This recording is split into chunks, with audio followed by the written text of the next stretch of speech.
बिस्मिल्लाहिर्रहमानिर्रहीम। स्टूडेंट्स, आज का टॉपिक है वो एक्सरसाइज 4.1 के कुछ प्रैक्टिस क्वेश्चंस है, वो आज हम डिस्कस करेंगे। एक्सरसाइज 4.1 एक्सरसाइज 4.1 में अगर हम देख ले तो इससे पहले हमने 3 क्वेश्चंस डिस्कस किए हैं। आज चौथा, पांचवा, छठा और सातवां क्वेश्चन जो है वो हम सॉल्व करेंगे। इसमें कुछ भी नहीं है, बहुत ईजी है, सिंपल है। इसमें डियर स्टूडेंट्स अगर हम देख ले तो इनको हमने ऐड करना है। ये हमें कहा गया है क्वेश्चन नंबर 4 में कि add the following rational expression. तो इसमें हम कोई भी क्वेश्चन जो है वो सॉल्व कर लेते हैं। सपोज हम क्वेश्चन नंबर 4 जो है वो सॉल्व कर लेते हैं। तो क्वेश्चन नंबर 4 को अगर हम ऐसे लिख दे के ऐड द फॉलोइंग, तो इसको हम ऐसे लिख सकते हैं। दरमियान में यहाँ पे प्लस का निशान आएगा और यहाँ पे 3 times T divide by T plus 5।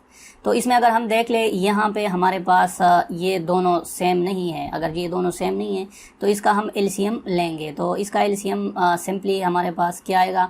अब चूँकि इसमें कोई चीज़ हम कॉमन कर सकते हैं, तो कॉमन इसको अगर हम ऐसे लिख दें, टी स्क्वायर माइनस 5 को हम टी प्लस 5 इंटू और टी माइनस 5 ऐसे लिख सकते हैं।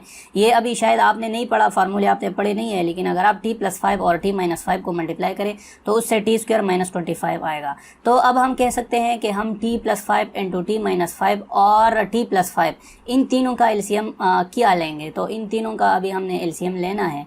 इंटू और टी प्लस 5 यहाँ पे है। अब इन तीनों का एलसीएम क्या आएगा। इन तीनों का एलसीएम इसमें से जो कॉमन है वो आएगा। इसमें से कॉमन क्या है, इन तीनों का एलसीएम हमारे पास क्या आ सकता है वो हम अभी डिस्कस करेंगे। इन तीनों का एलसीएम जो है वो आएगा हमारे पास जनाब टी प्लस 5 मैंने एक लिया और टी माइनस 5, ये दो टर्म्स जो है इनका और इसका, इन दोनों का एलसीएम आ गया हमारे पास। तो डियर स्टूडेंट्स, अब हम इसका एलसीएम टी ये लगा लेते हैं वहाँ पे। तो डियर स्टूडेंट्स, एलसीएम हमने मालूम कर लिया। तो एलसीएम जब मालूम हो गया तो आगे इसमें मज़ीद कोई मुश्किल नहीं है। तो एलसीएम फाइंड करने के बाद हम क्या कर देते हैं कि ये एलसीएम वहाँ पे लिख देते हैं। तो ये हमारे पास एलसीएम है T plus 5 into t minus 5, ये एलसीएम आ गया।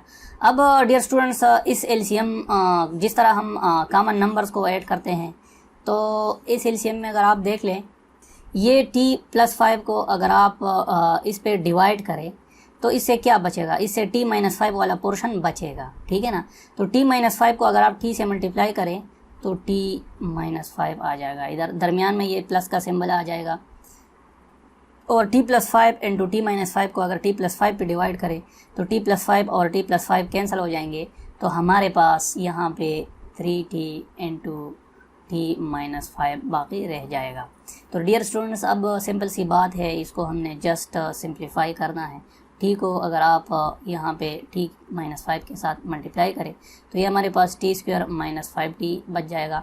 प्लस 3t को अगर आप टी से मल्टीप्लाई करें तो ये 3t स्क्वायर हो जाएगा। और 3 को अगर आप 5 से मल्टीप्लाई करें तो माइनस 15 हो जाएगा। और नीचे हमारे पास t plus 5 into t minus 5 बच जाएगा।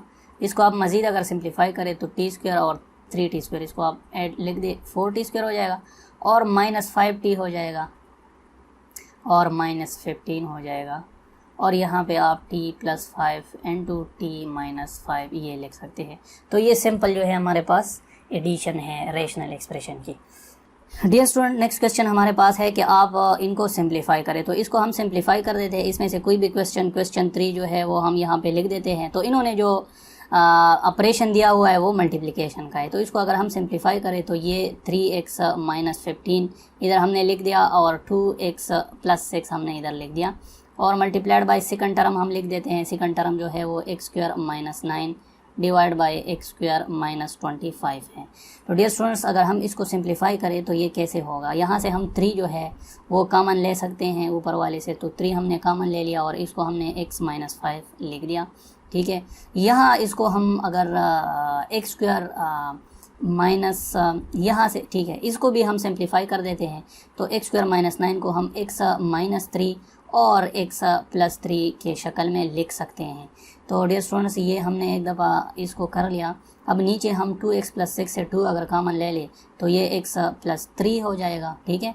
और यहाँ पे एक्स स्क्वायर माइनस 25 को हम x minus 5 into x plus 5 लिख सकते हैं। तो डियर स्टूडेंट्स, अब हम क्या करते हैं कि x माइनस 5 यहाँ पे भी है, यहाँ पे भी है, तो ये कट जाएंगे एक दूसरे के साथ। x + 3 यहाँ पे भी है, यहाँ पे भी है, ये दोनों ख़त्म हो जाएंगे। ठीक है, अब हमारे पास सिंपल जो टर्म्स है वो 3 × सिंपल, इधर x - 3 रह गया तो हमने x - 3 लिख दिया। नीचे जो है वो एक ही टर्म रह गया 2 और इसके साथ x + 5। तो ये इसकी सिंपल जो है सिंप्लीफिकेशन है हमारे पास, ये हमने सिंप्लीफाई कर लिया। नेक्स्ट क्वेश्चन की तरफ बढ़ते हैं डियर स्टूडेंट्स और वो सॉल्व कर लेते हैं।